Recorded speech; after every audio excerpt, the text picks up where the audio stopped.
Extensions அப்படிங்கறதெல்லாம் ஒரு காலத்துல வந்து செலிபிரிட்டிஸ் யூஸ் பண்ணிட்டு இருந்தாங்க. இப்போ நிறைய செலிபிரிட்டிஸ் யூஸ் பண்றாங்க.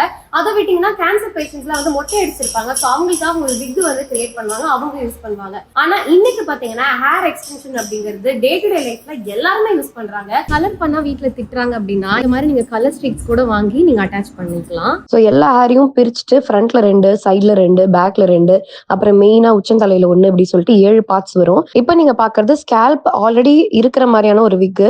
மொட்டை அடிச்சிருக்கீங்க, முடிவலை ரொம்ப நாள் ஆகுது, இல்லைன்னா உங்க ஹேர்ல சுத்தமா முடியே இல்லை அப்படின்னா வித் ஸ்கேல்போட இது வந்து கிடைக்கும்.